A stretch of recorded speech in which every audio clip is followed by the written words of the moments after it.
Hi! Ay, story time, story time. Ayan. Dahil binomonitor natin yung Lakers sa panood natin, si LeBron naglaro. Pero si LeBron James, ang alam ko, naglaro ngayong season, kasi injury siya.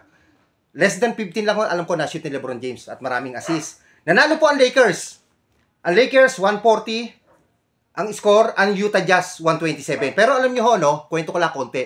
Ang Utah Jazz yung lamang mula first hanggang second quarter. Ito naging No first quarter, Lakers 27-36 ang Utah Jazz. Lamang na lamang ang Utah Jazz doon. No second half na, ayun, lumiit na lang sa 4. 67 ang Lakers, 71 ang Jazz. Pero no third quarter, ay lumayo na po ang Lakers, 104.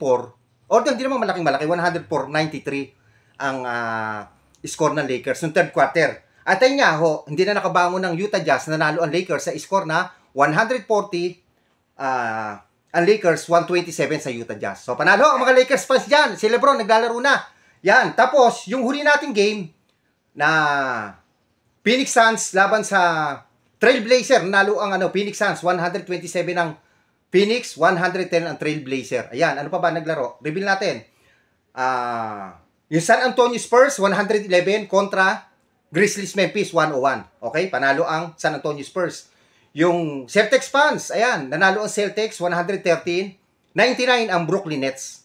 Yan, nanalo ang Boston Celtics, Tapos, pinanood ko rin to, 120 ang Piston, 112 ang Hawks. Okay. Nanalo po ang Piston sa Hawks. Tapos, ito, pinanood din natin kanina to, yung Golden State Warriors laban sa Orlando Magic, Ay, sorry, kanina nagkamali ako, Tama naman yung una sinabi ko na nanalo ang Magic. Kaya nung huli, nasabi ko, ang nanalo Warriors. Hindi nanalo po, nagkamali ako, sorry sa kabilang video, baka mapanood nyo to. Ang Magic 121, 113 ang Warriors. Nanalo po ang Orlando Magic.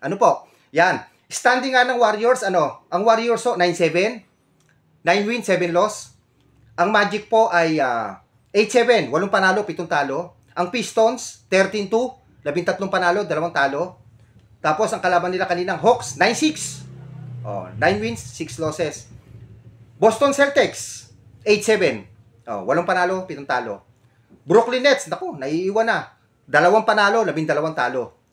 Grizzlies, Memphis, 4 na panalo, 11 talo. San Antonio Spurs, ito, maganda na naman. 10 panalo, 4 na talo. Okay. Yung Jazz, 5-9. Bumagsak sila sa 5-9. 5 panalo, 9 na talo. Ang Lakers, umangat. Kasi nanalo nga sila kanina. 11 panalo, 4 na talo. Phoenix Suns, 9-6, maganda rin ang kartada. 9 na panalo, 6 na talo. Trailblazer, okay pa naman. 6 na panalo, 8 talo.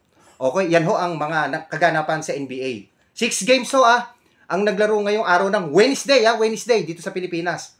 Yan. At kung may gusto kayong malaman na teams, kung ano ang laro, yan. Kung kailan ang laro, ano is team standing, comment down below. Yan, ano pa bang tanong natin? Ayan. Okay, maganda mga naging laban. 6 games itong araw ngayon ng Miyerkules. Okay, wala na. Yan, si LeBron James, kung tatanungin nyo, less than 15 ang alam ko na shoot. Pero marami siyang assist. Ang gaganda ng mga assist. Saka hindi siya pinaglalaro ng full.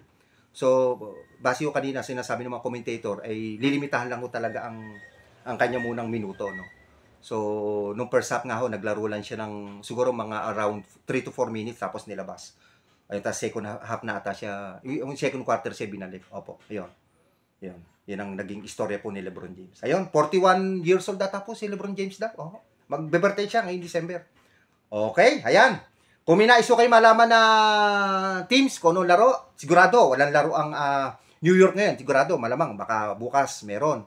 Okay, comment down below kung gusto niyo malaman. Hindi ko naman tinitingnan. Tsaka ano pa ba, yung New York kasi paborito ko walang laro ngayon, baka bukas meron. Houston Rockets, wala rin, baka meron. Bukas meron yan. Siyempre, 30 teams tayo. Okay, abangan na lang natin bukas. Abangan nyo yung video ko bukas, kung anong game natin bukas. Okay, maraming salamat sa inyo. Comment down below kung ano team nyo gusto nyo malaman team standing, mga score, kung sino nanalo. Okay, bye-bye guys. Araw ng Wednesday ngayon. Thank you. Follow and share. Ayan. And subscribe nyo. Mr. Lance po, Mr. Lance.